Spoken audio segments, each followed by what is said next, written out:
સુરતમાં બે કોલેજિયન યુવતીના આપઘાત કેસમાં એક મોટો ખુલાસો થયો છે।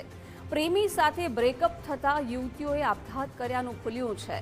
બંને યુવતીના મોબાઈલ ચેક કરતા આ મોટો ઘટસ્ફોટ થયો। બંને યુવતીઓ તેમના બોયફ્રેન્ડ સાથે પ્રેમ સંબંધમાં હતી। બંનેના 15 દિવસના ગાળામાં બ્રેકઅપ થયા હતા। બંને બહેનપણીઓએ એક સાથે આપઘાત કર્યો।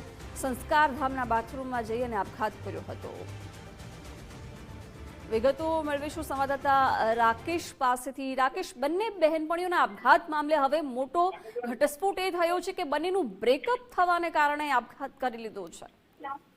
બિલકુલ, ડિંડોલીના આત્મીય સંસ્કારધામના પ્રથમ માળે આવેલા બાથરૂમમાંથી જે પ્રમાણે 2 દિવસ પહેલા કોલેજમાં અભ્યાસ કરતી બે વિદ્યાર્થીનીઓ અને જે સગી બહેનપણીઓના મૃતદેહ મળી આવ્યા હતા અને આ સમગ્ર ઘટનાને લઈને ડિંડોલી પોલીસ તરફથી તપાસ શરૂ કરવામાં આવી હતી। બંને પરિવારોના નિવેદન નોંધવામાં આવ્યા હતા। આ ઉપરાંત કોલેજના મિત્ર વર્તુળમાં રહેલા જે મિત્રોના પણ છે તે નિવેદન નોંધવામાં આવ્યા હતા। આ ઉપરાંત સીસીટીવી ફૂટેજની અંદર બંને જે બહેનપણીઓ છે તે આત્મીય સંસ્કારધામના પ્રથમ માળે આવેલા બાથરૂમમાં જતા પણ નજરે પડી હતી અને બાથરૂમનો દરવાજો અંદરથી બંધ કરી અને બંને એનેસ્થેસિયાના ઇન્જેક્શન લઈ અને આપઘાત કરી લીધો હતો। ત્યારે આ સમગ્ર તપાસના અંતે એક મોટો ખુલાસો એ સામે આવ્યો છે કે બંને યુવતીઓના જે આપઘાત પાછળનું કારણ છે તે પ્રેમ પ્રકરણ સામે આવ્યું છે, જેમાં બંને જે બહેનપણીઓ હતી તેમના એક બાદ એક 15 દિવસના સમયગાળા દરમિયાન પોતાના બોયફ્રેન્ડ જોડે છે તે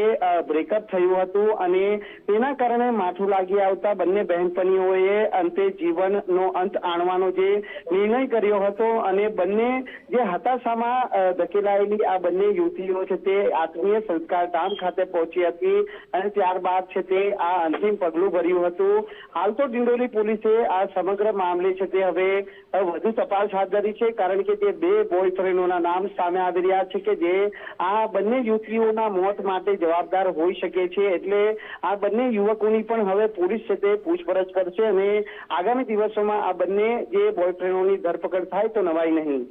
જી રાકેશ, આભાર જાણકારી માટે।